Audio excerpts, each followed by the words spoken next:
Good evening, good afternoon, good morning, depending on where you are watching us from. Welcome to Blue Sunday, brought to you by The Jumper Punch. My name is Bangkok Joe, and joining me in Melbourne, Australia, former president of the Carltonians and life member of the Carlton Football Club, Mr. Vince Lochisano. How are you today, Vince? Not too bad, Joe. It's a bit of a shame that the 3 out of the last four shows we haven't been able to play the theme song at the start or at the end. Well, I think that we've had our third loss in 4 weeks, Carlton. So a lot to talk about tonight. But other than that, yeah, generally pretty good here in the socialist utopia of Victoria. And what can I say? Yeah, the middle of winter has passed. We hope that the weather starts to improve, and we hope that our football club starts to improve with it. Yeah, it's not good. It's not good. Hey, Vince, let's before we start, let's do a little bit of housekeeping. As you all know, we are a social media company. So on Facebook, you will find us at Blue Sunday, and you will also see us at The Jumper Punch. On YouTube, if you are watching, we are brought to you by The Jumper Punch channel. So please like, share, and subscribe. We look forward to getting as many people on this show as possible. Remember, we do this for you guys, not for us. If not, I can sit here and talk to Vince for hours about garbage. And we do. Just very quickly, the show is brought to you by my tour company, Retired Working For You Tours, here in Thailand. You'll see the website there, www.rw4utours.com. Feel free to send me an email, info@rw4utours.com. Vince. Hey, Joe. Yeah? Did you realise that at the start of that whole blurb that you just did there, Yeah. you said we are a social media company? I didn't realise we were Facebook or Twitter or... Well, we are. We're on social media. You mean we're not a social media company? We're a social media channel. Beast. We're a beast. Yes. We're a phenomenon. Well, we are on a channel. So anyway, hey Vince, before we get to the Vince Lochisano Cheerio show, just a quick hello to a lot of our regular viewers: Wayne, Paul, Tony, Rocco, Enzo. They're usually there. So welcome, Paul fellas. Mentor. I'm sure you've got a lot to say. Now, the Vince Lochisano Cheerio show. Here we go. Well, yes, that's Scotty Tompkins, who I bumped into at the Carlton Port Adelaide game straight after the whole match was over, mind you. That's why the stadium looks empty. Is that why you're smiling? No, but most of our viewers will have noticed Scotty on the Jumper Punch a couple of weeks ago after the Carlton North Melbourne game, and he was the lucky Jumper Punch member who was invited to come onto the show, or I think they drew his name out of a hat or something. So hell of a nice guy, and just happened to bump into him, and we had a little photo, and that was the only thing that really put a smile on my face after that game was over, let me tell you. But what about I'm sure that Scotty will be watching tonight, so g'day, Scotty. Nice to have met you, mate. No more Cheerios, Vince? You got another one? Well, I could do. Actually, I have got another one. There we go. One of the only journalists that I have a lot of time for, who happens to work for the Herald Sun, and a lot of people remember his articles when I challenged the football club's board on a particular matter to do with our constitution, and he wrote the articles. And I speak of Michael Warner, who turns 50 years of age today. So, g'day, Mick. If you're watching, happy birthday. He's probably not watching because he's celebrating with his family. But 50 years of age today. Well done, great milestone. You can raise the bat up high. And other than that, no one else really, other than personal friends and family. So I won't get into that. But Vince, yes, there's a comment here as to why you're smiling. What? He's smiling because he got his tip right. Yeah, well, that's probably that's the only thing that would make me smile is that I've caught up to Joe with my reluctant tip for Port Adelaide last week. So, yes, Joe, I've caught you. I've finally caught you. Now can I overtake you is the question. I don't know. Hey, Vince, we're here to talk about the game, and waiting for us in the wings is someone who knows a lot more about football than you and I ever will. Right? Yes. I speak of Mr. David Rees-Jones. How are you, David?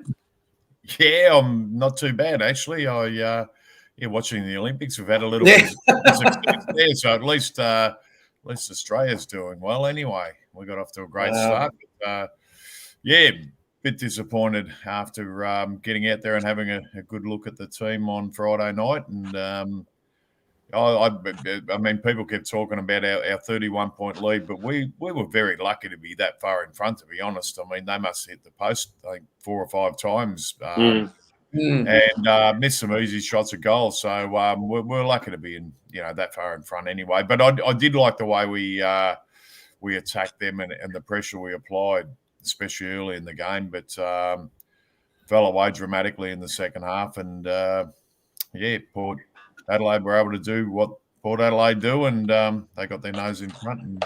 And there at the end, it was, I think you'll look at the problem we have as a football club at the moment is we have too much dependence on too few. And exactly, I was going to bring that up.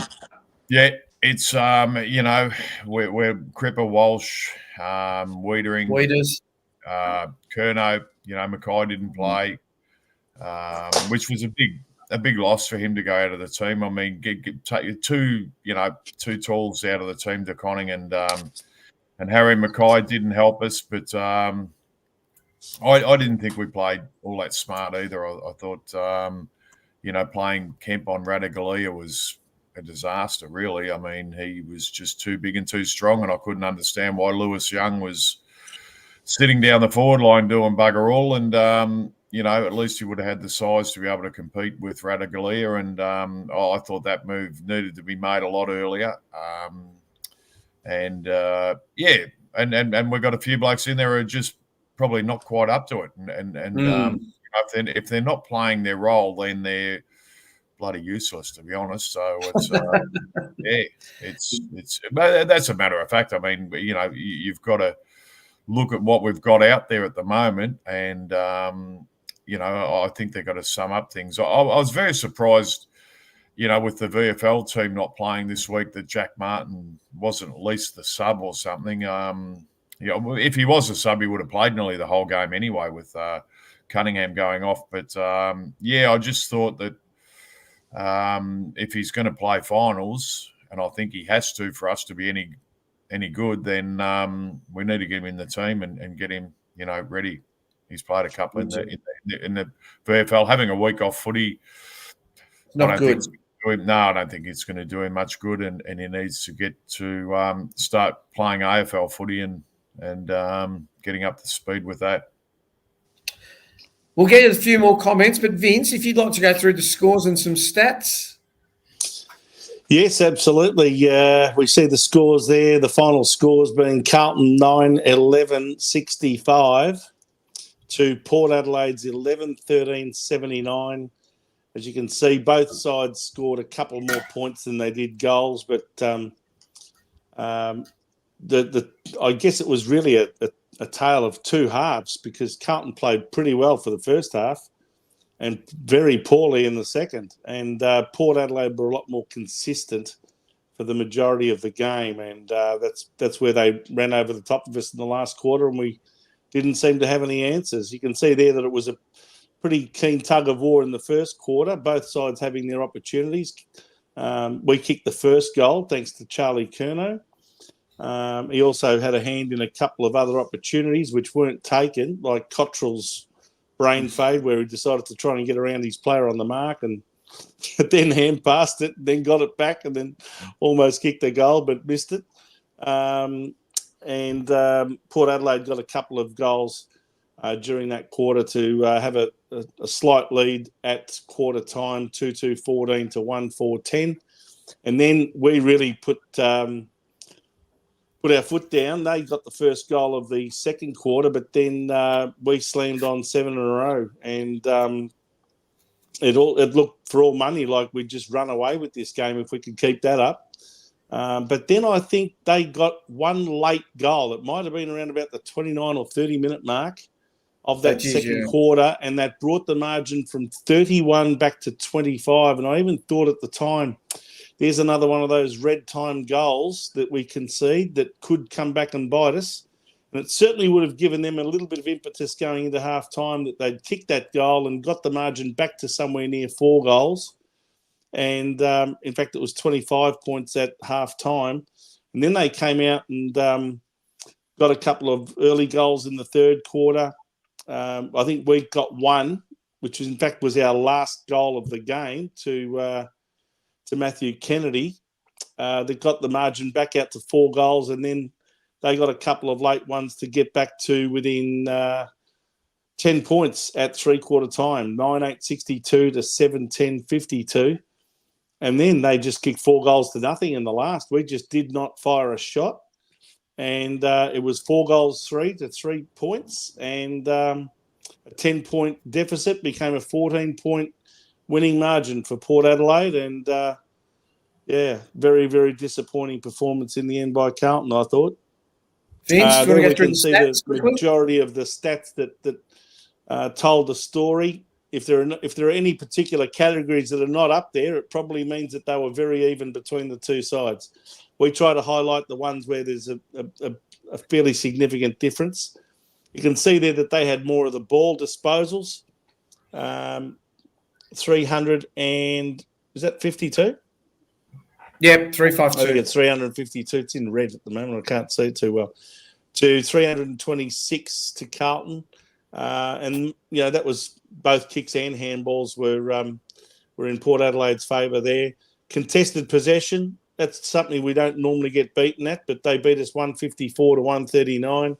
Uncontested possession as well, so they beat us on the outside and used their speed, made us look very slow at times.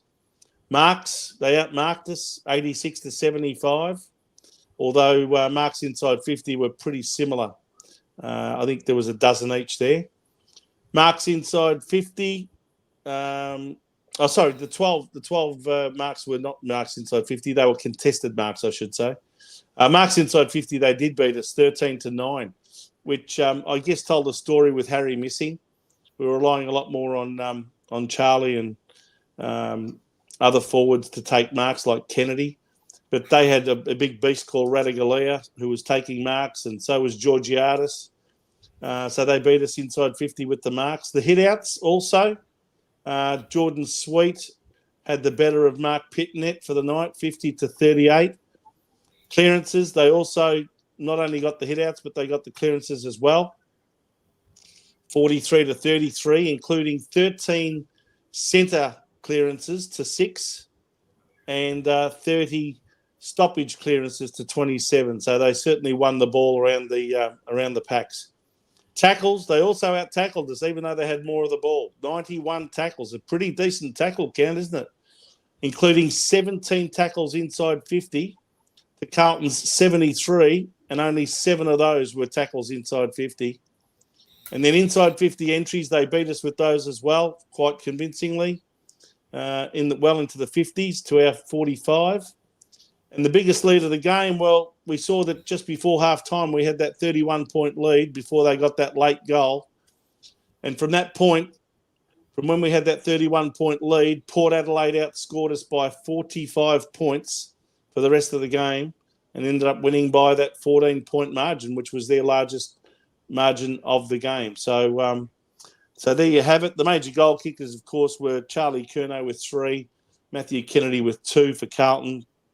Georgiadis got 3 and Burn Jones got 2 for Port Adelaide. So, tale of two halves, but certainly they were much more consistent for 3 of the 4 quarters anyway. David, where did it all go wrong? Other than the scoreboard. It went wrong when I found out that Harry Mackay wasn't playing. I mean, that was another devastating blow to us and really just shows how much we do rely on our stars, and we just haven't got the backup that we need behind them at the moment. And we need to start thinking about how to play without these guys, because you still got to win games. And look, we haven't been flogged. We haven't been flogged. Disappointing game though to go and watch. I thought we just weren't, and we haven't been. I mean, I commented on Facebook yesterday that it's good to see Carlton celebrating dry July. It really has been a dry month for us, but we need to get things right, and I'm trying to think of how. I mean, we'll get some players back next week. Akers was missed as well. There's another one who's an important player to us who at both ends of the ground who we sort of take for granted at times. But he was sadly missed. But DeConning, I thought DeConning was sadly missed as well. Oh, exactly. Yeah. No, he's become a really vital player in that team. He certainly has, and basically our ruck. Both our,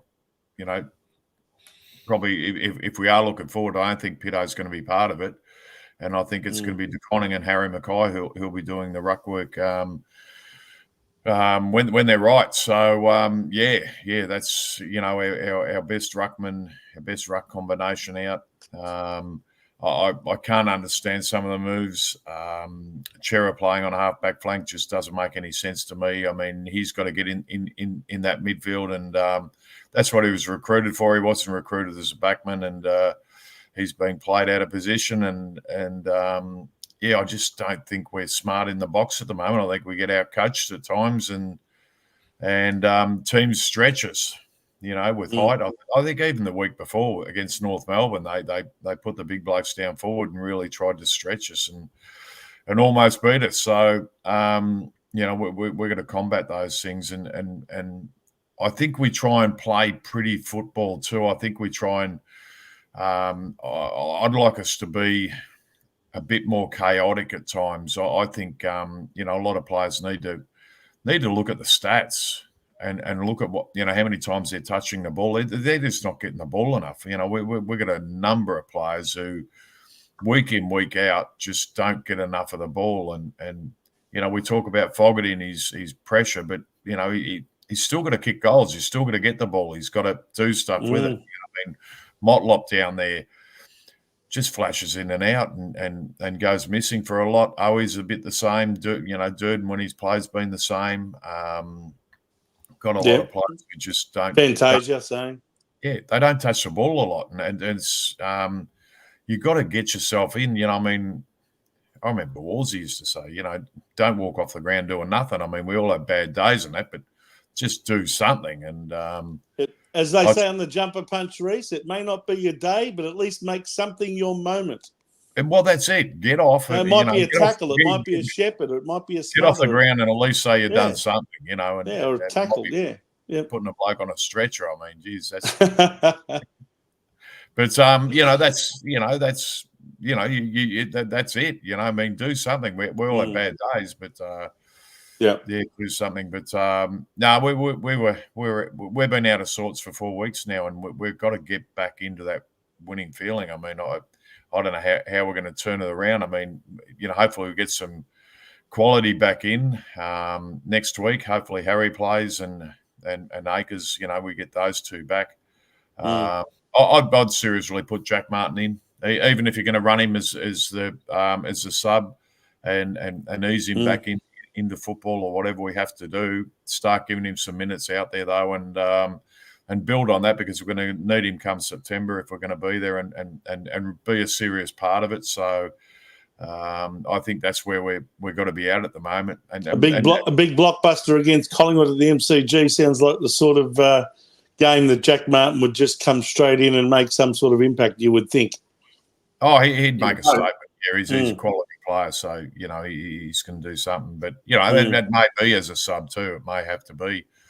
Coming on in that second half and turning things around or whatever's needed. But Collingwood are decimated at the moment, and so are we. So it's it's a very important team.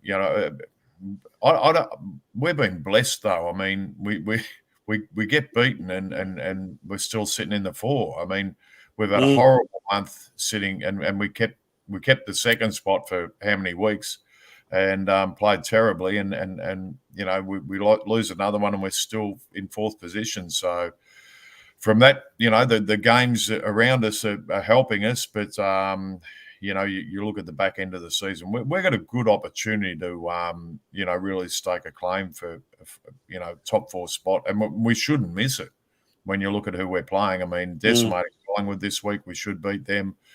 The Eagles the week after. Can't remember who we got the week after. Hawthorn and St Kilda. Hawthorn and St Kilda, and I think I think there's 4 games there that we should win. So if I was Vossi, I'd be putting that block in front of the players and saying, well, these 4 games we need to win. Yeah, we play 11, 16. We've got Collingwood next week, and then the 3 games after Collingwood. Yeah, and then. Hawthorn are playing on a lot of enthusiasm and everything at the moment, and they're playing some good footy. But you stack, our best up against their best, and their midfield's probably been I think that's where we'll beat them. That's where we'll be able to handle them. But we need our blokes in form.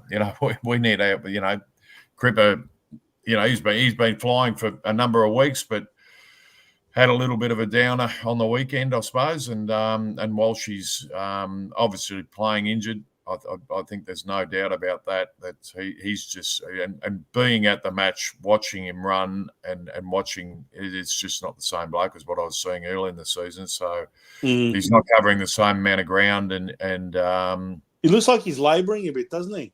He is. So does Sarah. He's pushing himself hard. Like, you got to admire his courage in putting his hand up to play, because he'd be just as justified in saying, "Hey guys, I'm sore, I can't do this." But he keeps presenting himself. I mean, I don't think he's been anywhere near as damaging as he could be, but he's still there and he's still trying, and he's still getting his 20 plus possessions every week. That's for sure. Well, an 80%, Sam Walsh is going to be better than 100%. But his disposal efficiency's been really ordinary. I mean, and I think that comes down to I think he went at about 52% on Friday night, Reece. His disposal's been pretty ordinary for a few weeks now, and but he's under a lot of pressure too, because he's not being able to break free as he has been. And obviously, he's hindered by injury, and as you say, it's great for him to back up and put his hand up week in, week out. We see it with Weeders as well. He's doing the same thing. Yeah. He's probably carrying a leg injury too. He's had that many corks, hasn't he? Yeah. He doesn't look fully fit either. No, he'd be looking forward to, the bye before finals sort of thing, but we're going to make sure we're there too. So we can't really get ahead of ourselves. So, and to be perfectly honest, we're going to keep putting them out there. But I think the Jackson Binns thing has to come up.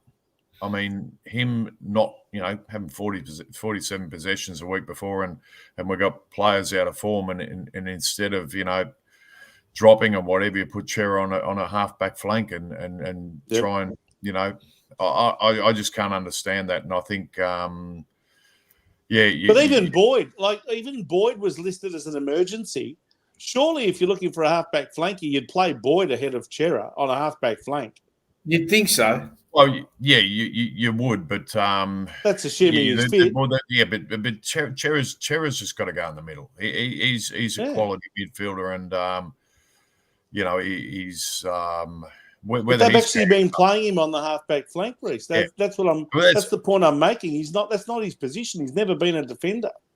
I'll tell you, and you'd hate to make excuses, but you'd love him to come out and say, look, Chera's been carrying this. Walsh is, his back's not right.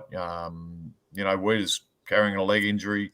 Be up front with the supporters at least, because otherwise we look at him and we expect 100% out of him, and that's as supporters, that's what we we do, and if you put that navy blue jumper on, you're right to go. So if you're not right to go, you shouldn't be out there. So it's good to see the players putting their hand up. It's sometimes the selections have got to be smart too. But I get the feeling that the club doesn't want to disclose that sort of information because they're worried that it might actually compromise the player when he's up against his opponent, and if they know exactly what's wrong with him, they can take advantage of it. So they don't disclose that sort of information. But at the same time, when blind Freddie can see it, then I mean, they keep playing smoke and mirrors with us and have done for years. So a little bit more transparency would be good, wouldn't it? But I think I'll make a bet with you, Reece. I bet you Jackson Binns doesn't get another game. Not this week. Not against Collingwood. No, I think his papers have been marked a long time ago. But I also think that it really compromises your selection integrity. Well, yeah, exactly. It's your selection integrity when players who are playing well in this, and blokes who are not playing well keep getting games. Yep. It just, a foot up the arse is nothing like going back and playing in the VFL. It's the biggest foot up the arse, you'll ever get. Absolutely. That's what should have happened to a few players. I think we're in a position now where we really need to say, well, who's going to be part of September? Obviously, there's a number of them who are not going to be part of it for a little bit anyway. But who's going to be part of it? And let's work out a way. Let's work out a way.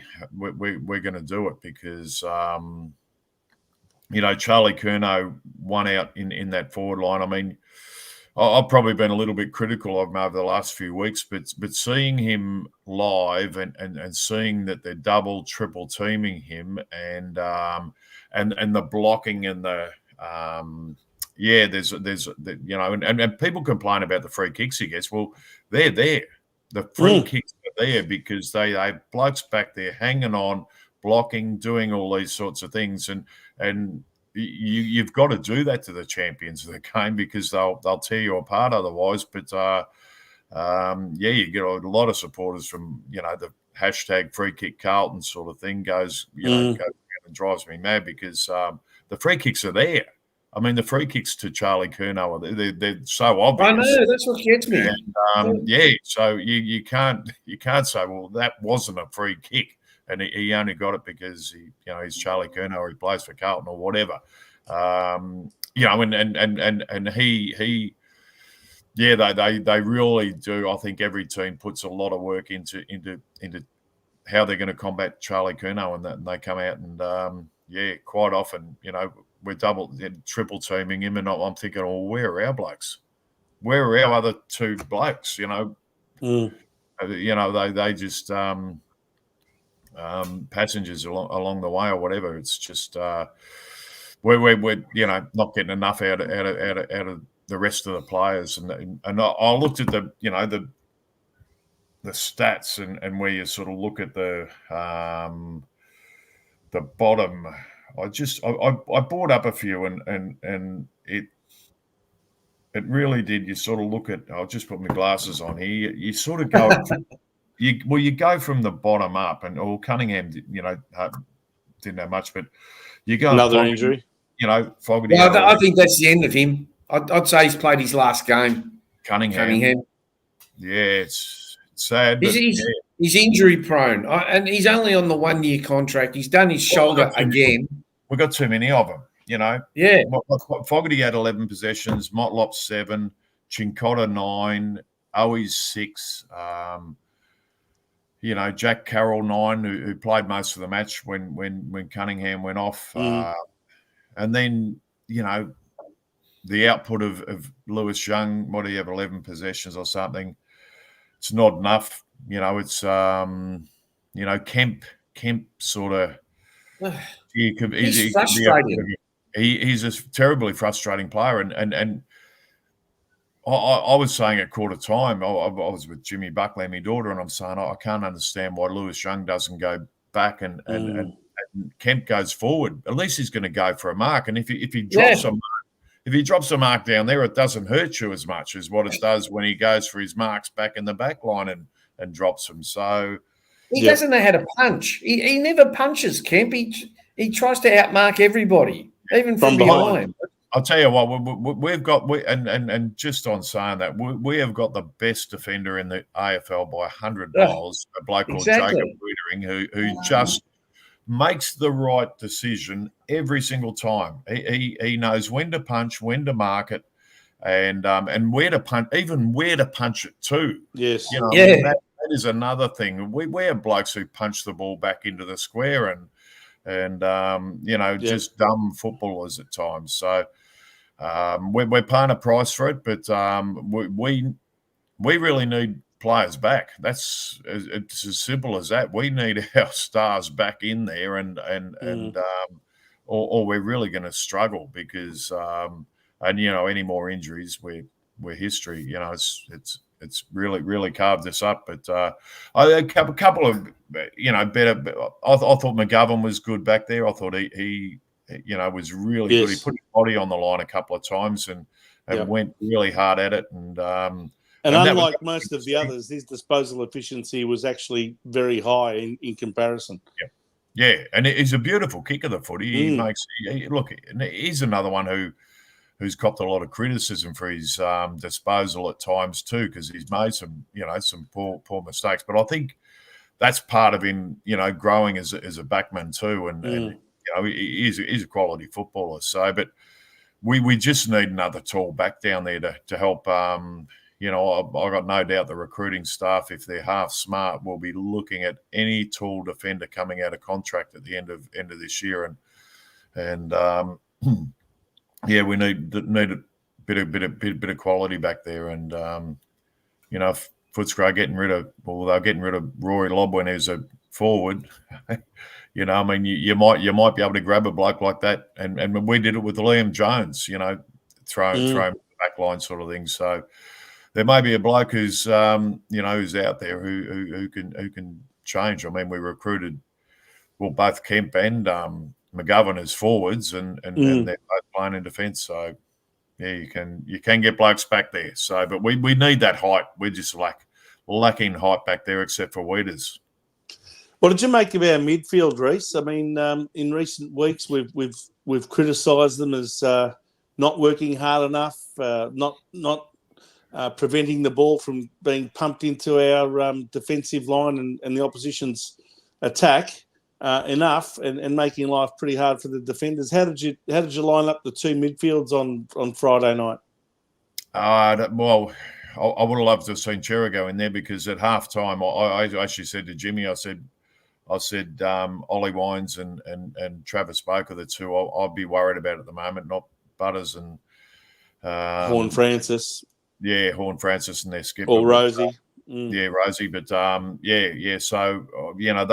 were the ones that were really worrying me, because it was that sort of match that quality players were just going to come into their own, and it was a match that they needed to stand up, and they were always going to. They were sort of blokes you just know are going to stand up, and in that second half, and they did. They were both very good players, and it was look, I think when we get beaten in that contested possession in the centre bounces, we get flogged. They walk it out. So there's no real pressure there. No. We're what's the old saying? It's all something and no whatever. All duck and no dinner. All duck and no dinner, yes. So it is. I mean, we either look good and we get it. Well, I think it's almost like they take the chance of winning it, but if they happen to lose the contest, there's no defensive structure at all behind that to defend the ball, and it just goes straight into their forward line with ease. Yeah, it was, and in the second half anyway. Yeah. Yeah, well, as I say, our pressure and what our tackling pressure and everything early in the match, I thought was pretty good. You look at the game though. We kicked 7 goals in the second quarter and 2 goals in the other 3 quarters. I mean, 2 goals in 3 quarters. You're not going to win too many games kicking only 2 goals in 3 quarters. No. So it's disappointing, but I think Reece and Jimmy at the footy are a sight to behold, and both of us both off the piss, both off the piss too. Both off the drink, yeah. Both drinking mineral water. Jimmy was drinking zero beer, and I sort of said to him, I said, "Oh, I wouldn't bloody drink zero beer. If you drink beer, you drink it for the right reasons. You drink it." Exactly. Doesn't the zero beer still have 3% alcohol in it, or is it zero? No, zero. Down here. You sure? There's a beer here that's zero and it's got 3% alcohol in it, so I can't work it out. I like that sort of beer. Hey, that's a drunk's bloody zero beer. Reece, another thing I noticed on Friday night was our propensity to continue to play safe and kick up the line. The amount of times I saw us kicking up the line, near the boundary, there was no dare. What's happened to the daring style of play that we had weeks ago, where we cut them up through the middle of the ground and we teamed up and players were running in waves? We just don't see that the last 3 or 4 weeks. It's been missing.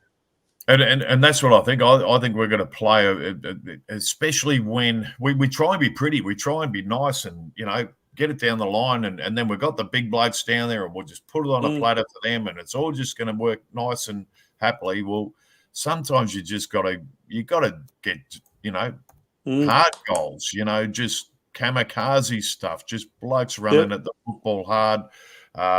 It doesn't have to be pretty, the scoreboard at the end doesn't say how many goals you linked up from the back line and they didn't touch the ball and you took it through in 30 or 40 seconds or whatever, it doesn't matter at the end. It's how many goals you get. And we're just not any goals, we're really struggling for goals. Actually, some defences hate that sort of chaos ball that comes in, don't they? Because it's not one that they can read too well, and if it's bouncing and it's going in different directions and all of that, it sort of makes them panic a little bit. I noticed the Melbourne defence gets quite panicky, for example, when the ball's coming in like a chaos ball. They love the ball coming in nice and high where they can all get behind it and Lever and May have a field day. So sit back and grab everything. We continue to kick up to our forwards with that long, high kick, and it's so easy to read for the defenders to just punch it away.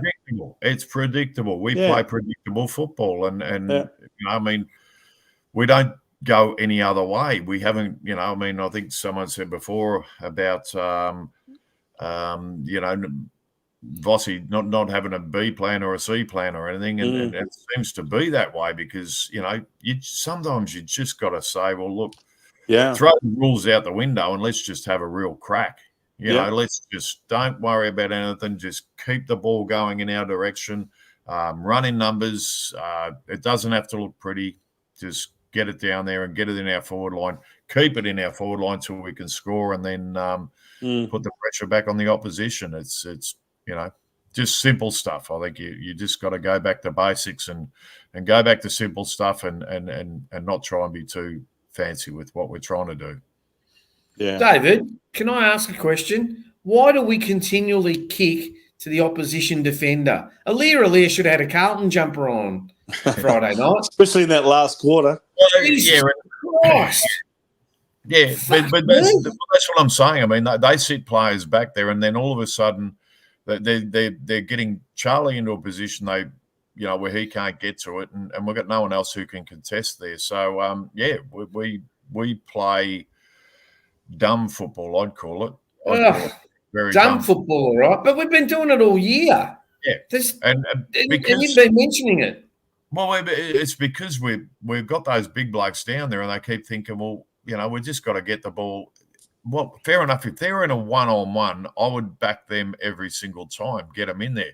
But when teams have had time to get players back, well, and that's when they really work our blokes over and get numbers back there. They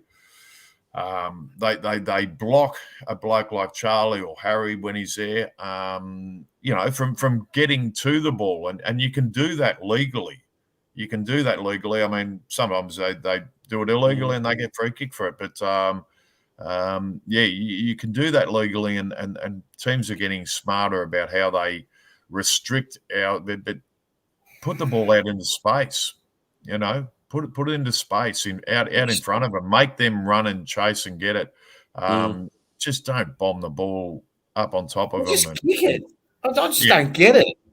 And then their players must be somewhere. Like when three of them are up against him, 9 times out of 10 it comes to the ground, right? Yep. Well, where are the small forwards?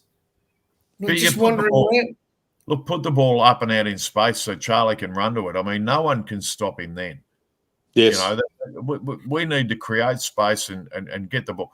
And we also need to get the ball in quicker to them too. We just take a long time to get it down there, don't we? Exactly. And players are too scared. As you said before, when we're looking good, we're going through the middle and we're running in waves and that's when they're confident. And I think I said a few weeks ago, I love seeing backmen kick goals. That's when you're up and going, you're confident. When your backs are confident enough to head down and be part of it. And isn't it funny how we played Port Adelaide also after I think a 5-day break the first time around. Yep. We played them over in Adelaide at the Adelaide Oval. It was our first victory on the Adelaide Oval against a South Australian team. And we were playing like that. And I remember McGovern kicked the goal on the run in that particular game. And we stormed home kicking, I think it was something like 8 goals in the last quarter. And Cripper had an absolute blinder. And where was that?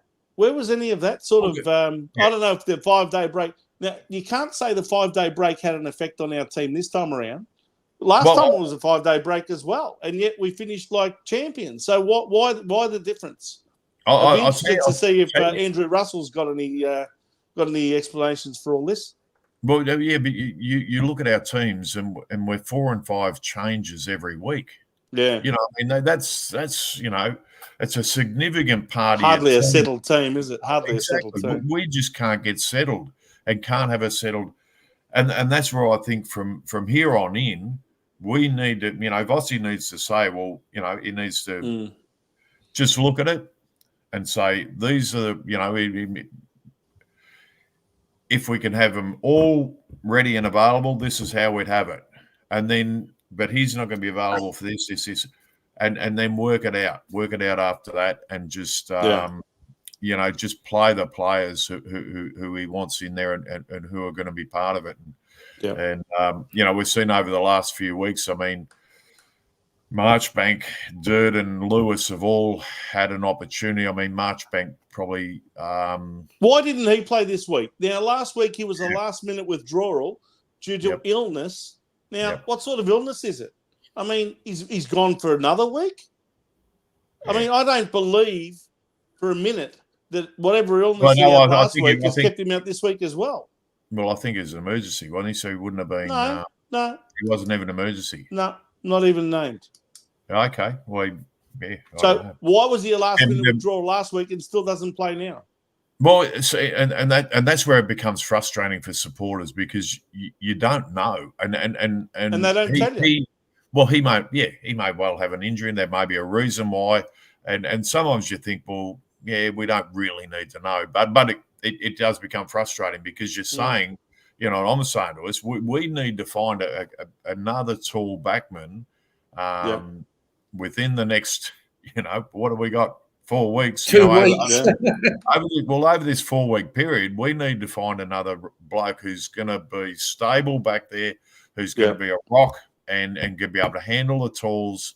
And so far we've seen with Marchbank, Durden and Young all getting their opportunity and not one of them's put their hand up so far to take that spot. So, by the way, in fairness to Lewis Young, I do feel for this guy. I know he's probably limited in ability and he, a lot of people may see him as purely a VFL type player who can come in and play a role if there's injuries and if we need to fill a gap. But to be playing in defence week after week after week in the VFL and then to be brought in forward. And they play him at full forward. What the hell are these coaches thinking? Well, I mean, it's like for like. It's just saying, well, Harry Mackay's out. We need to put another big bloke down. Yeah, but why wouldn't you throw McGovern, for example, throw McGovern down there? He's played in the forward line before. Brody Kemp, as you said, he was recruited as a forward. Yeah. Throw him down there.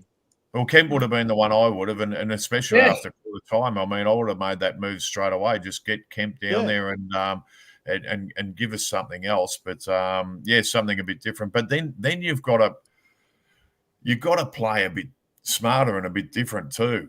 You know, you just can't. You know, you still can't bomb the ball in there, and it's what we do all the time. It's just what we do all the time. We just don't have another plan of how we're going to get through the opposition defence a bit easier. We struggle to get our goals. You know, we do it hard, and I'd like to see us get easier goals and a bit more kamikaze stuff. As as I said, you know, just kick a bloody torp in there or something, and just get it over the back or whatever. I mean, just throw caution to the wind sometimes. Anything, just get the ball in there and then be hungry. Yeah, because I mean, anyone can be hungry, and we've got those smaller players who can do that sort of work down there. So we just, I don't know, we can't play pretty football and expect to get results, because it just doesn't happen. It's so easy. But I've played in attack, I've played in defence, and defence is the easiest spot to play when you know what's happening and the opposite. But David Parkin or Robert Walls often used to throw you forward as well, and just to change things up and throw a spanner in there into the works and keep their defence guessing at times, and that worked very well. I mean, you used to go forward and kick goals on a number of occasions, and he, sometimes they do it with Stephen Silvani or Peter Dean. I was going to say, I think Sauce kicked over 200 goals in his career. Yeah, he had a couple of games where he kicked 8, I think. Yeah. Oh, I had a couple. And he was full back of the century, 5 and 6 and whatever. So So I mean that's you can do that, and it does. It sometimes it's good for yourself too, because I mean because I remember one time I was playing for the Swans actually, and they threw me down forward, and I'd kicked I don't know, say 13 goals or whatever after the first 3 games or whatever, but 5 or 4 and 4 or whatever, and I was up on the bloody goal kicking list, and I actually said to him, I went to him, I said, look, this has worked okay. I said, it's not going to work forever though. No. You need to get me out of here, because it's just caught teams on the hop a bit, and then once they plan for it, and put a tighter defender or they do work you out, don't they? I mean, teams do their homework, and they eventually you do stuff like that. You do stuff like that, and you get the 3rd or 4th defender sort of thing. You know what I mean? Which falls into your lap, or you get someone who suits you. So, Coleman restaurants. Good on you, Peter V. Hey, David, do you think coaches are too scared to make those moves now? Because everything seems orchestrated. Yep. I mean, I listened to Harry Sheasel on SEN the other day, and he came off after 1.5 minutes, and he said that was all part of the coaching plan. So I just worry about everything now is to a script, whereas before it was a bit of a gut instinct. Yeah, and I think the players themselves become robots too, because especially your stars are given a bit of a license, but the other blokes, and that's where it's just when they talk about running patterns and this and that. Running patterns, Jesus, run to where the bloody ball is. That's where we need numbers. That's where you've got to have numbers, and that's why when you watch footy on a television screen and you watch and look at the numbers, how many of them, how many of us, and if it's like a game of chess these days, isn't it? Yeah, well, but if you have got it'd be hard to count them all these days. Yeah. So many of them on the bloody screen. But you outnumber the opposition at the ball for longer periods of time. You're going to win games of footy because you're just outnumbering them. There's a question for you, David. Okay. Yep. I honestly think players. Reece, be honest. Do you think they're playing players strictly because of how much they're getting paid? No, I hope not. Anyway, but and I, In other words, for example, Chera, yeah, no, purely because he's a highly paid player. Well, yeah, and look, I mean, he hasn't been in bad form. I mean, he hasn't been great, but the coming back. It's not like he's only getting 5 or 6 possessions. He's still getting 15 or 20 or low 20s, but he's just not having the impact. He's not having the impact. It is. It's the impact that we expect from him, but he's not going to impact from half back. I mean, no. So he's not a half-back flanker. No, exactly. And he was lost. He's going to get caught out. He's a duck out of water down there. So, can I just ask you another one, Reece? We've been talking about the flabbergasting decisions around selection integrity. Even in game, some of their decisions just have me shaking my head. Chincotta did a pretty good job blanketing Butters for the first half. Mm-hmm. And Butters must have thought all his Christmases came at once because in the second half they took him off him. Yeah. Now can you understand why they would have done that? Because all of a sudden Butters started getting a lot of the ball and started doing some decent amount of damage as well as Horne-Francis. And I thought that those two were very instrumental in the second half in getting Port Adelaide back into the game and eventually winning. Yeah. Look, I can't understand. I mean, they did it a few weeks back with Bontempelli as well. Yeah. You use a tag and put it this way, I'd have him straight on Dacos this week and leave him there. Leave him there for the if whole he's doing a good job, leave him there. I mean, exactly. Why take him off? I could not understand that for the life of me. But anyway, they thought that I think they put him on to Rosie, but I thought honestly that neither one of them were having too much of an effect up till halftime. No, as I said, Ollie Wines and Travis. It was Wines and Boak. They were the two more seasoned veterans that were having an effect. They look far more dangerous and yeah. So you do have to shake your head. I mean, you shake your head at times and think, what's going on in the coach's box, and we've had these sorts of decisions though quite often especially in the last month. Mm-hmm. If you look back on our shows in the last 4 weeks, even in that win against North Melbourne, there were times that we made moves or played players in certain positions or selected some players and left out others. We've had some real head scratches, and I just wonder whether this sort of thing being done week after week after week eventually takes its toll and is partly instrumental as to why we've been losing all of a sudden and why we've lost our mojo. Well, you'd like to think that there's reasons for it, but if there is reasons for it, I think it's fair to come out and say what they are. Mm. I mean, George Hewitt playing in the seconds. There was one. That's a great example. George Hewitt being made a sub 1 week when he was in really good form, all of a sudden finds himself as a sub, only comes on for barely half a quarter, and then the following week he's dropped. Yeah. And then the following week after that he plays VFL. I mean, I just shake my head at decisions like that. It just you wonder whether even within the team, I don't know. You can speak. You've been a player. When you see the selection committee making decisions like this, do you guys as players get together and have a talk about it and say, geez, that was a bit of a strange one, or I don't know why this guy's getting the game and these other blokes who haven't been performing in the seniors, they still keep getting games and someone else is knocking down the door like poor old Jackson Binns, 47 possessions and 3 goals and he still can't get a run. Yep. I just wonder whether that has an effect even internally within the team.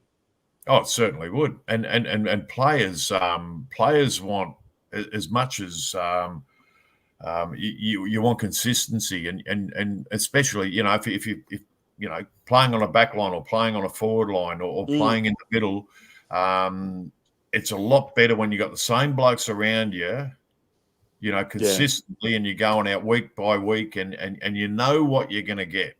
You You know what a Peter Dean's going to do, what a Tommy Alvin's going to do. You know what you're going to get out of them. Mick Kennedy. The good old reliables, yeah. Yeah. You play with them week in, week out. And the same thing, you down the forward line, you keep tinkering with things and trying to make things better. You can get too cute with these sorts of things, can't you? And you end up spoiling the cake trying to dress it or trying to put a decoration around it. Well, and as I said, over the last probably we've been having 4 and 5 changes in the team week in, week out. It just hasn't been settled for a long period of time, and I think now is the time to settle it. Now is the time to just for Vossi to turn around and say, this is the team we're going with. He's going to come back in this week. He's going to, plan ahead when these other guys are coming back. Yeah. And you're going to sacrifice a few along the way, but that's the way you have to do it. You have to just be brutal about it. And if they can't get a settled team, we're no chance of winning it. No chance at all. All right. Well, Vince. Well, obviously, sorry, I was just going to say just one last point there, Joe, just to finish off on that. Obviously, Cunningham's going to come out of the team, yet another injury. Mm-hmm. But you'd like to think that with only 4 matches to go, that they're going to say enough experimentation, enough tinkering with the side. Let's try and bed down the team that we want. Even though there are still players, that are still out due to come back, like TDK, hopefully at the end of the home and away season.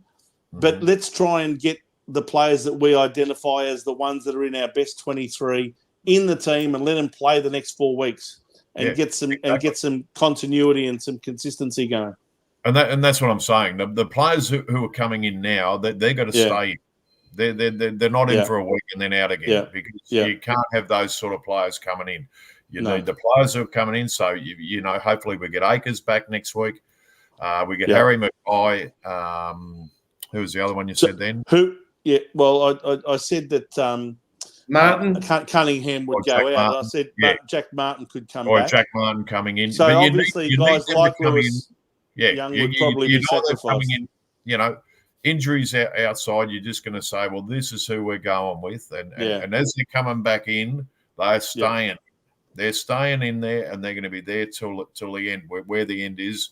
And hopefully it's that last weekend in September. But, we've just got to be consistent in that and not, the injuries are going to play a part, and they really have hurt us this year. I mean, that injury list, you look at it week in, week out, and we've been, we've never had any peace with it, really. And and you look at the teams who are doing well. I mean, the Swans didn't have any injuries for a while. They started picking up a few, Papley and a few others, and you start to, that starts to upset the apple cart. Yeah. And the teams who haven't had injuries, they're the ones on the rise. So, and there's another player who I think was largely responsible for sort of igniting our forward line, or at least adding a lot of flair to the forward line, who's been missing the last couple of weeks, is Zach Williams, and his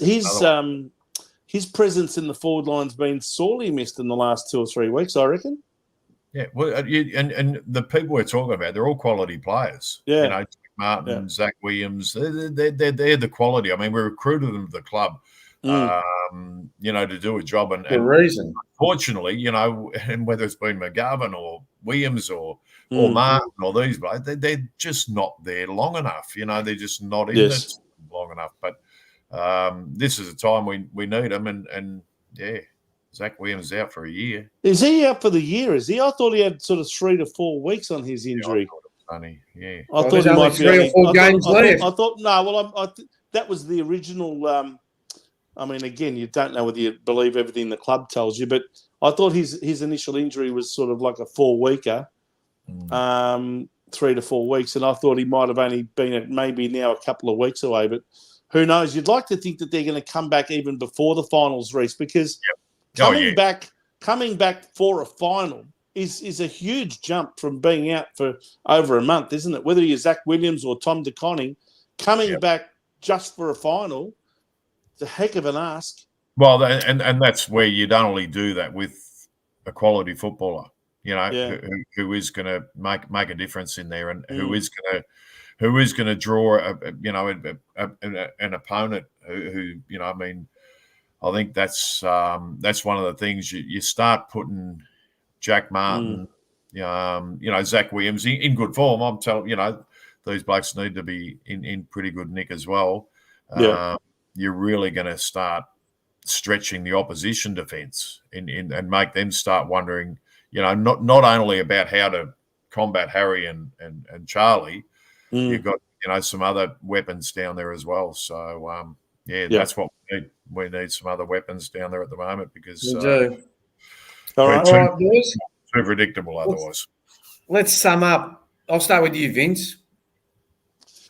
Well, look, it doesn't surprise me that we lost. I was concerned about our form going into the game, as you know from last week's discussion. The 5-day break certainly wouldn't have helped because I think when you're a banged-up side the way we looked, even against North Melbourne we looked banged up. No one more so than Tom De Koning, obviously, and he was left out of the team naturally. I just felt that we were going to feel the pinch in that second half, and that's exactly what happened. Even at half time, a lot of people were thinking, we're going to win this easy. And I was saying, no, sorry. I don't believe it until I see it. And in the end, things just turned around. That halftime siren signified the start of a whole new game after that.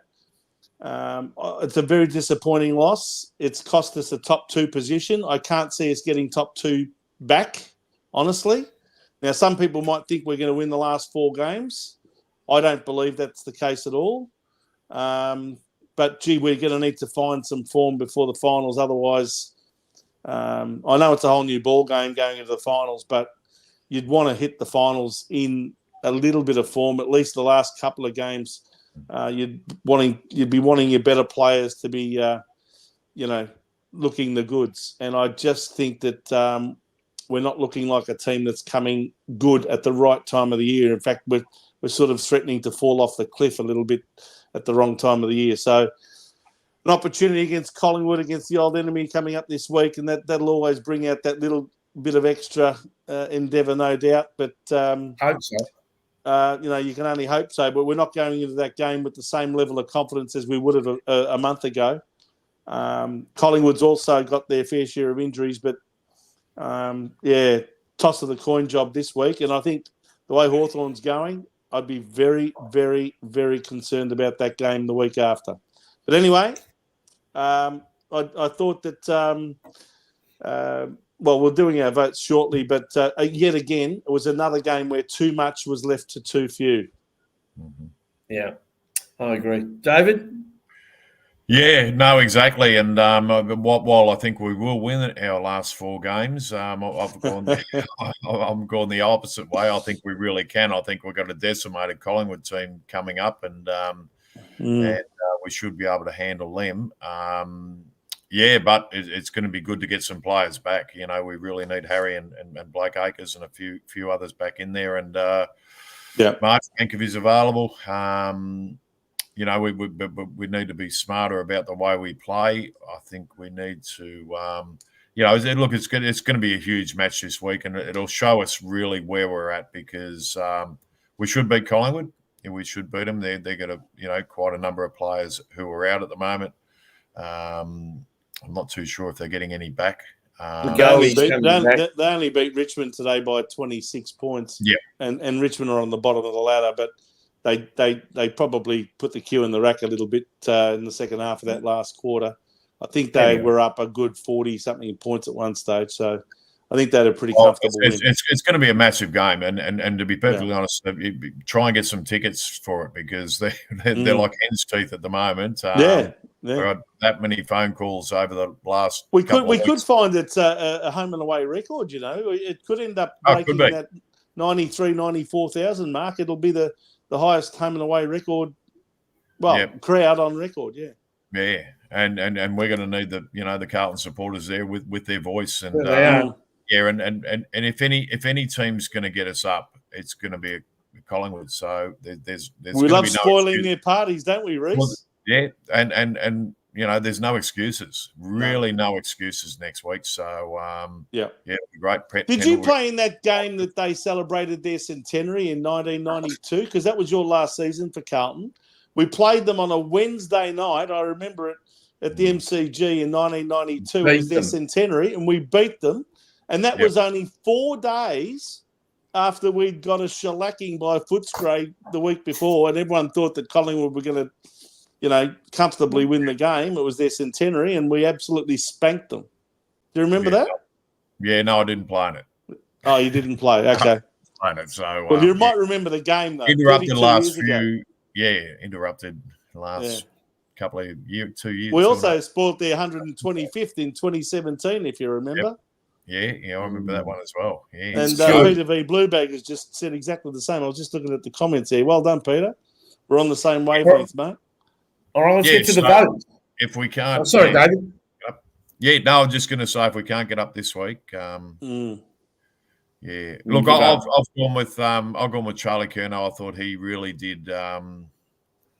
He just tried. He tried hard. He was right under the pump, and if we're going to win the game, it would have been because of Charlie. So Weeder's back there saving the game as.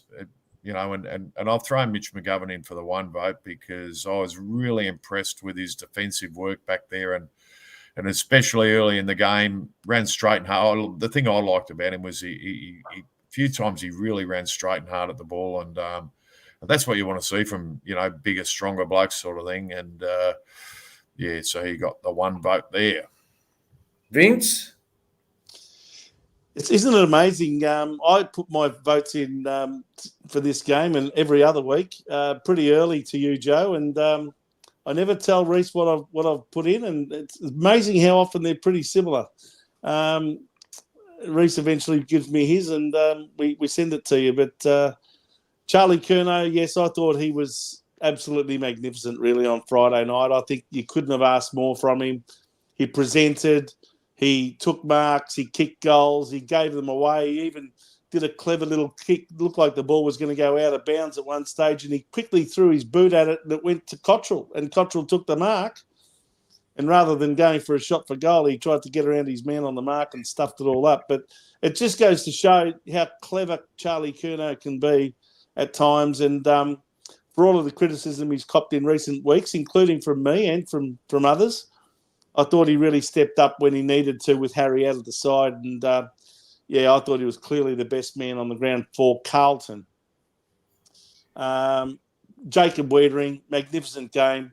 Honestly, Charlie Dixon, he must have the hugest nightmares every time he comes up against Carlton and he sees the name Jacob Wiedering at full back, because he was rendered useless on Friday night. I think he only had 8 possessions and never even touched the scoreboard.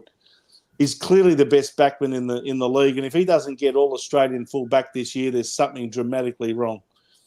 And I gave my one vote. I did toss up about McGovern, but I ended up giving it to Matthew Kennedy, who I thought presented really well in the forward line. He was asked to step up in the absence of Harry Mackay as well, and he took some really good contested marks, kicked a couple of lovely goals. And he also had a magnificent pass when he was on the boundary line, and he centred the ball and kicked it magnificently with the right amount of weight on the ball to Jesse Motlop, who just basically coasted in and took the mark and kicked his only goal of the game. So I thought Matthew Kennedy really gave us a lot of bite up in the forward line, and I thought he was a very effective and impactful player on the ground. So he got my one vote. No doubt Charlie Curnow was our best player on the ground. I gave 2 to Nick Newman. Rich is right. Nick Newman every week this year just gives 100%, and he doesn't leave anything out there. So I thought he was quite good. I was really tossing up for the one vote. I thought of Wiedering, and I thought of McGovern and Kennedy, but I thought George Hewitt did a reasonably good job. He tried, but anyway, it was only one vote.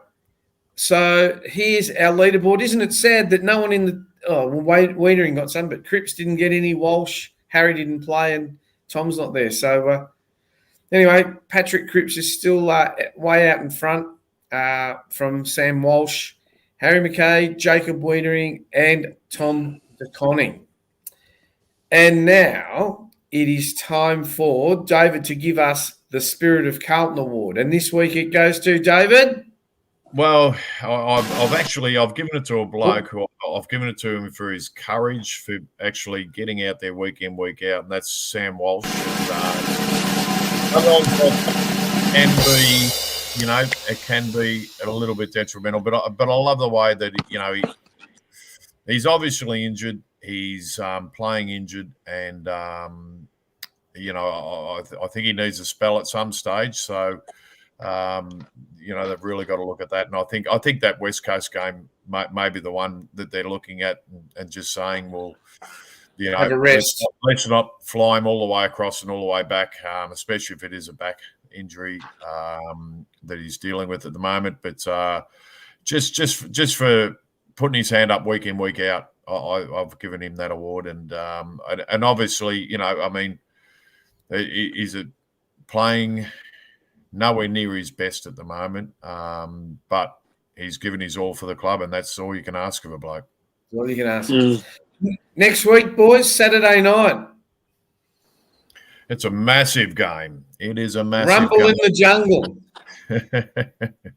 It doesn't matter where they are on the ladder. It's funny because Brendan Bolton asked me, this is going back a few years now, and to speak to the players before a Collingwood game, and I went down there, and I've never been so nervous, and I just, you sort of wonder what you're coming out and saying. I just went with the obvious one. I said, well, you want to win every game. We don't go out and not try or whatever. But I said, this is the one game you win for your fans. This is it. This is the game you win for your supporters. Will never have bigger smiles than after a match when we beat Collingwood. So, and I said, just dedicate this one to the fans who are there for you week in, week out, rain, hail, shine. Dedicate it to them, and they bloody got up that. So, yeah, which was fantastic too. But it really is. It's both teams hate each other, the fans and so forth, and fierce rivalry over the years in grand finals and massive matches, and this is going to be a massive match. Pendlebury's 400th game. Collingwood are going to be. Yeah, let's spoil it. They're going to be up and going. They want to win it, and they'll have their plans, and just let's hope that we've got some plans to combat Collingwood, and that starts with Nick Dacos. Really, it really does start with Nick Dacos. We need to put him out of business and have a hard tag on him, and make sure he doesn't get an easy kick. And I think that'll go a long way to helping us win. And yeah, let's go the mighty Blues. And so, what are you predicting us to win by, David? Well, I'm getting away from these big ones because we don't seem to be able to put enough score on the board at the moment. But we can score hard. We scored 7 1/4 in the second quarter, 7 goals in a quarter. So we have got the firepower when we need to. Harry back, Blake Acres back.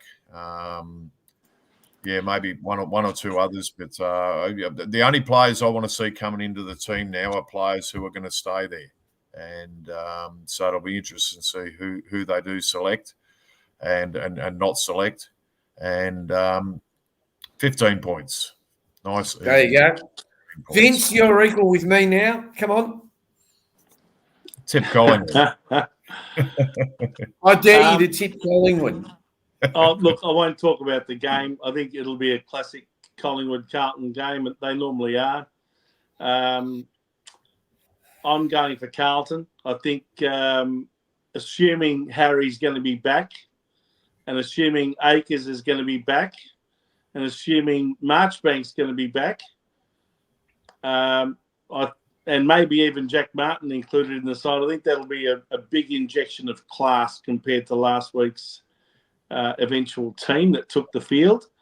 So I think Carlton will fight back and really rise to the occasion and spoil yet another Collingwood party for us. Actually, I'm not sure if Scott Pendlebury Did he get injured today? I No, heard that he got injured. they took him off. They substituted him at 3/4 time to save him for next week, they said. Is that what it was? Okay. That's what they said after the game. Well, so who maybe knows? he's not injured. One of my kids showed me that he'd been substituted at 3/4 time, and on the AFL app it said subbed injured. So I thought, that'll be interesting. Anyway, let's hope he's not injured because I think it'll be a great spectacle for the game, and it'll give us impetus to spoil yet another Collingwood party. So I'm going for Carlton by 4 points. Oh, God. Yeah. Well, even if Carlton... I don't lose the close ones. Even if Carlton were 18th and Collingwood were first, I still couldn't tip Collingwood. No. I go by the ABC rule. Anyone but Collingwood. Yes. Right? So I'm going to say Carlton by... If Harry's in and it's a good night, 30 points. There you go. There you go. I used to always say, look, I barrack for two teams, and people would say, what, Carlton and Sydney? I go, no, Carlton and whoever is playing Collingwood. Exactly. Exactly. And as Vince mentioned, that now brings him even. He's down the bottom of the ladder. Reece, you can't keep playing safe every week. He might surprise us against the Hawks. Match Joe's tips. You're always going to be one tip behind him. Well, I won't be tipping Collingwood. I might have to. No one can. You just said you think Carlton's going to win the last four. If we win the last three, I'll tip St Kilda in the last game. How about that? Well, you never know. I might tip Hawthorn. Yes. I'm still going to catch him, though. That'll be an interesting game to see who we tip the Carlton Hawthorn game. But anyway, 1 week at a time. Let's get over Collingwood first, shall we? No, 1 week at a time. Anyway, all right. That brings us to the end of David's viewing. He can go back and watch the Olympics. What were you watching before, David? Was it the swimming? The swimming heats and that, yeah. But I'll tell you, don't be surprised if you see a lot of zombies walking around for the next 2 weeks because a lot of people will be getting. I mean, the finals are at 4 o'clock in the morning or something crazy. Yeah. So it's an interesting month, but I'll be sort of waking up, setting the alarm for a few of the highlights over the Olympics. So it's a great time of the year. Great. Every 4 years it really does. It's good to see people and what are we? 26 million people, and we really do bat well above our average in the sporting arena everywhere. I was gutted yesterday. I watched the girls in the synchronized diving, and they stuffed up the last dive and ended up finishing 5th instead of 3rd. Anyway, David, thanks very much. We look forward to seeing you next week after a Carlton victory. No worries. Go the Blues. Thanks, guys. Go on, Reece. Thanks, mate. Oh, Vince. Oh, Joe. We're running behind time today. Let's go. Yeah. No, we'll wrap it up nice and quick, shall we? Okay, so these were the other games on the weekend, apart from Carlton's loss to Port Adelaide on Friday night. We had a few games on Saturday. North Melbourne were highly fancied to at least take the game right up to Geelong in Hobart on Saturday, but they were no match for them in the end. They did try for a good portion of the game, but then Geelong really ran away with it. 16 goals, 10, 106, 40-point winners over North Melbourne. 10-6, clickety-click. Then we had the game clash. Over in... Sorry? Don't they call it the Q clash or something? Yes, the Q clash after that. Yes, and I actually tipped the Gold Coast Suns here. I thought they just don't lose at home, and I thought Brisbane without Harris Andrews will probably struggle. And guess what? Brisbane kept their winning run going. I thought they might be due for a loss, but I was wrong. Happy to admit when I'm wrong. Brisbane Lions 13-15, 93, and the juggernaut keeps going, and they have overtaken us on the ladder, and they are now second. Can you believe it? So the Gold Coast Suns... Oh, sorry. Hang on. Gold Coast Suns 9-11-65, a 28-point victory. Very impressive Brisbane Lions. And they really are coming home with a rush, aren't they? Then I watched this game. The Saints were on fire. Wow. I actually thought Essendon had everything on the line. I thought they're surely going to come out and put St Kilda to bed. No. No, Wrong. thank you. Tanya, let me tell you, is not happy. She's just about gone off the bandwagon. She's disgusted with her team. Did you see one? Sorry? Did you see a supporter throw his scarf on the ground in the last quarter? Yeah, that was beautiful to watch. 17 goals, 108 St Kilda. 9-goal winners, basically, over Essendon. 8 goals, 7-55, a 53-point thrashing. And Essendon are now out of the 8, even though they were second on the ladder only maybe 5 or 6 weeks ago. All right. The next game, we had... I actually turned this game off. The Giants were in the last quarter. They kicked the first 3 or 4 goals. I thought, oh, this is over. And then I looked at the score and I went, what the hell? Well, the crazy thing is that Melbourne got off to a flying start, kicking 5 goals to 1 in the first quarter, and you just thought, oh, well, this is looking pretty good for Melbourne. But Giants did what good teams do. They fought back and they kicked 5 goals to 1 of their own in the second quarter. So the two teams were pretty even at halftime, and then the Giants managed to stick with Melbourne in the third quarter. I think the margin might have only been a 4-point margin at three-quarter time, but then they, as you said, they kicked the first 4 goals or something in the last quarter, and it looked like, okay, this will be a comfortable victory. But Melbourne came with a late rush, but ran out of time in the end. 13-7-85 to Melbourne, 12-11-83. And Melbourne are now looking very, very doubtful to make the finals for the first time since 2020. Let's go. Okay. Dockers. Geez, didn't the Eagles take it up to them for 3 quarters? But then the Dockers ran away with it. 17-8, 110 to defeat the West Coast Eagles in the Western Derby. 11-9, 75 by 35 points. And Fremantle are now third on the ladder, looking very good for a top 4 spot. And then today we had 3 games. Collingwood, first of all, as I said earlier, got out to over 40-point lead, and then I think conceded a few late goals to Richmond, but still comfortable victors. 14-9-93 to Richmond, 9-13-67, who remain on the bottom of the ladder. And the last 2 games. Well, the Sydney Swans, we know that they've had a few injuries and, players like Papley out of the team. But, geez, who would have thought this? The Western Bulldogs are on fire. In fact, the last 2 winners of the round are the really big form teams in a big way, aren't they? As well as Brisbane and Fremantle, you'd have to say.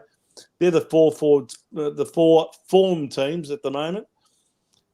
Western Bulldogs is one of those. 12-15-87 to the Sydney Swans, only 7-6-48 at the SCG. And I think the bubbles burst at Sydney. They've lost 4 out of their last 5 games.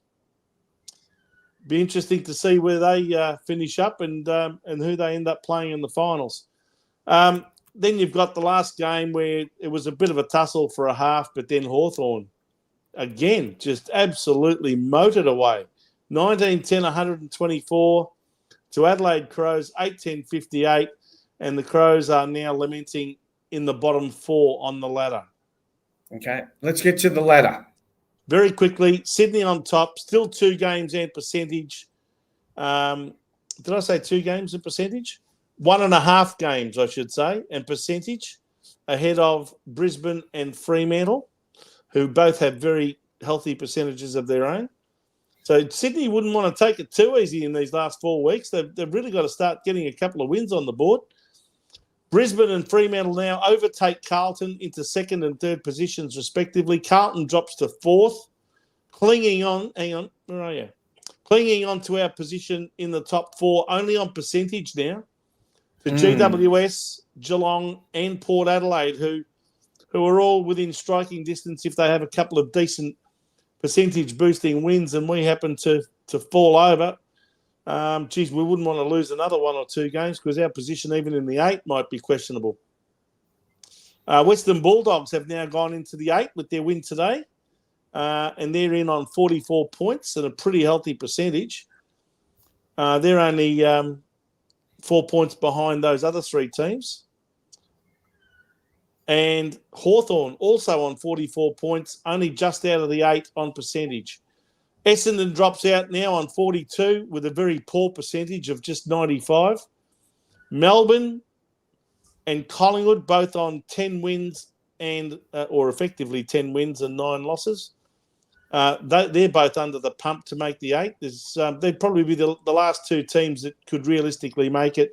Can't see Gold Coast making it now. They would have to win all 4 of their last matches to even have a chance.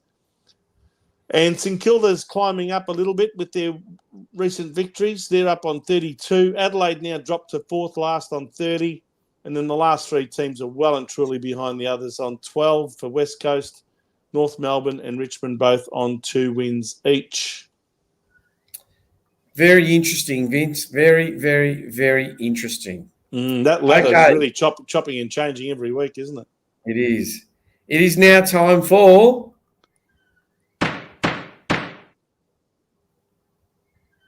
Vince's verdict. Order in the court. Now, before you start, I just want everyone to strap themselves in. Yeah. In the, what do you call it? The utopian state of Victoria? The socialist utopia of Victoria. What about the rest of the world? I think this is going to be a tsunami across the world. Vince, go for it. All I'm going to say is this. From what I saw of the opening ceremony of the Olympic Games, where they used a transvestite to depict Jesus Christ at the table of the Last Supper, and put a whole heap of other people on the table representing the apostles, all people from the LGBT community, no doubt. That demonic and deranged exhibition was absolutely disgusting. It was a disgrace. And the people at the International Olympic Committee ought to hang their heads in shame for allowing such a thing to be depicted across the world. As usual, all of these satanic, demonic people, these evil, woke dickheads, pick on Christianity. It's never any other religion. It's never Islam. It's never Hinduism. It's never Buddhism. Not that they should cop any mocking either, but they always mock Christianity. It's always the religion that they go for. They're sick, these people. They're deranged in their head. In a way, I sort of half feel sorry for them. But actually, I don't feel sorry for them at all, on the other hand. I think they ought to be burnt at the stake themselves. They're a disgrace to humanity, and the people that allowed this to happen are just as bad. I have no interest in the Olympic Games as a result of this, and I know that there are millions of people across the world that will boycott watching it or having anything to do with it because of that one example of complete and utter disrespect. That's all I've got to say on the matter. The whole thing, it was pathetic. A disgrace. Can I ask a question? Yep. I didn't watch this opening ceremony. What actually happened? Well, because they've deleted it. They've made a mockery of Christianity by depicting the Last Supper instead. Yeah. I mean, why even put something religious there? Why even do this? If they want to make an example of the LGBT community or the transvestites of the world, do something different. But why do you have to mock Christianity? It just goes to show you how demonic and deranged these people are. Okay? And no wonder there's been an outcry across the world of how disrespectful this thing was. And so it should have been. I know plenty of people who are not Christians. In fact, one of them's a very dear friend of ours, Rash, who hosts the Change Room on a Thursday. And I'd love to see what he's got to say on that show this Thursday night. I'd love him to comment on this, because even he sent me a message saying it was sick and disrespectful and terrible. And he's not Christian. But why do you have to use the opening ceremony of the Olympic Games, something that most of us, me included, used to look forward to in a really wholehearted way? We used to love watching opening ceremonies. They were wonderful celebrations and ceremonies basically celebrating sport. This was not celebrating sport. This was mocking Christianity on the world stage. These woke fuckwits need to be done away with once and for all. I'm sick of it. And I'm sick of how woke the rest of the world has become. The Western world is lost at the moment, is completely lost because we've allowed people like this to take over, and things need to change and change quick. Vince, I just want to put up a comment. Momo, no, Vince doesn't want them to disrespect Islam. What he's saying is he doesn't want them disrespecting any religion. Correct. But why even have any religion mocked of any description?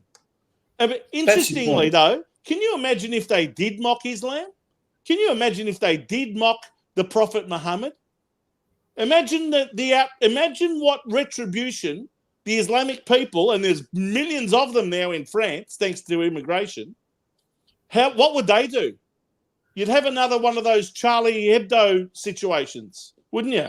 They'd go and they'd go and create terrorism all over the place if you mocked Islam. Anyway, that's enough. Honestly, they've lost me. I'm not interested in the Olympics at all. Couldn't give a rat's. Not going to watch anything. Don't mind if you do. If you want to watch it, go for your life. I'm really sorry that this affects the sports people who have trained for years for this sort of thing. But you know what? That's not our problem. If the Olympic Committee, the International Olympic Committee, want to allow this sort of stuff to happen and millions turn away from the Olympics as a result, it's their problem. And you watch, the minute the dollars don't come in, things will change. Okay. All right then, Vince. Another loss. Yes. Well, Carlton lost straight away on Friday night, so it was already over but after the first game, Joe. But we also managed to lose with Gold Coast against Brisbane, and we lost for tipping Essendon against St Kilda. But we got Fremantle and Collingwood and Geelong, obviously. So we only got 3 out of the 6 legs, so that was doomed from Friday night onwards. So let's go to this week's bet. I'm going to have another crack. Go for it. Well, we've got $40 left in the kitty, so I'm betting $10 a week for the last 4 games of the home and away season. Hopefully, one of these comes off and we can get at least our money back. If it does this week, we'll get more than our money back. We'll almost double it. In fact, we'll get back $179. We're going for the Western Bulldogs, who are absolutely on fire at the moment, to beat Melbourne at Etihad Stadium. Not Etihad. What's it called again? Marvel Stadium. That's paying $1.44, so we're going to go with the Western Bulldogs. Melbourne look to be on their knees at the moment. They don't play Marvel Stadium all that well compared to the MCG. The Western Bulldogs love that ground, so we'll confidently go for the Doggies. That's on Friday night. We're going to also go for North Melbourne, who have been in reasonable form lately. That's also at Marvel. That's against Richmond, who would probably take a little bit of confidence out of the way they played against Collingwood late in the game today. But I still think North Melbourne should win that game. They play Marvel Stadium better than Richmond, in my view. So we're going to go with North at $1.71. Geelong at GMHBA Stadium. We're going with them to beat Adelaide. Collingwood versus Carlton. Well, need I say more? We're going with the Blues. GWS, who are in very good form at the moment. Now, this is being played in Canberra. This is the one I really tossed up with how we should go. And I just think home ground advantage. Jesse Hogan's in fantastic form. I've gone with the home team, but that's the one I'm most worried about. And the other one I'm worried about, as a matter of fact, they're outsiders. I'm going for Essendon to topple Fremantle. Joe? No chance. So, well, I might as well put a loss now. We needed one with a bit of value. So I've gone with the Bombers. If we've got 5 out of 5 by the time GWS beats Hawthorn, then that game there, we're relying on the Bombers to come good for us. But they won't. if it all comes off, we get $179. Let's see how we go, shall we? Anyway, there's the tale of woes. Vince has got us down to $40. At least last year you got us out after about 3 rounds. We were broke. Yeah, that's right. No, well, that $60 bet on Carlton to beat the Western Bulldogs has really been the difference between having our $100 still in the kitty and being down to 40. But anyway, what can you Vince, say? that brings us to the end of the show. Let's have a look at what's on this week on the Jumper Punch. On the Jumper Punch channel, Tuesday night, you got the boys at 7 p.m. with the Jumper Punch show. I still believe on Wednesday at 7 p.m. you've got Double followed by Forever Rivals. There'll only be one happy man there, Manny. Thursday we've got our friend Rash on the change room, and next Sunday night you have Blue Sunday. Anything else, Vince, that we need to talk about? Oh, yes. Don't forget, like, share, and subscribe on Facebook at Blue Sunday and at The Jumper Punch, and on YouTube at The Jumper Punch. So, Vince, we look forward to seeing all of our viewers. We'd like to thank everyone for their comments. I had to ban a few people for some racist comments, so I'm sorry. I'm pretty free. Even Momo, you may not agree with Vince. I don't think Vince is having a go at immigration or anything. All he's saying is, why is it always the religion, or the Catholic religion, being picked on? He's saying that no religion should be picked on. So anyway, that brings us to the end. So from me, it is a good night. And from Vince, it is a bon voyage. Bon voyage. Arrivederci. Arrivederci. And see everyone next Sunday night at 7:30 Australian Eastern Standard Time. Correct. Go Blues. Go Blues.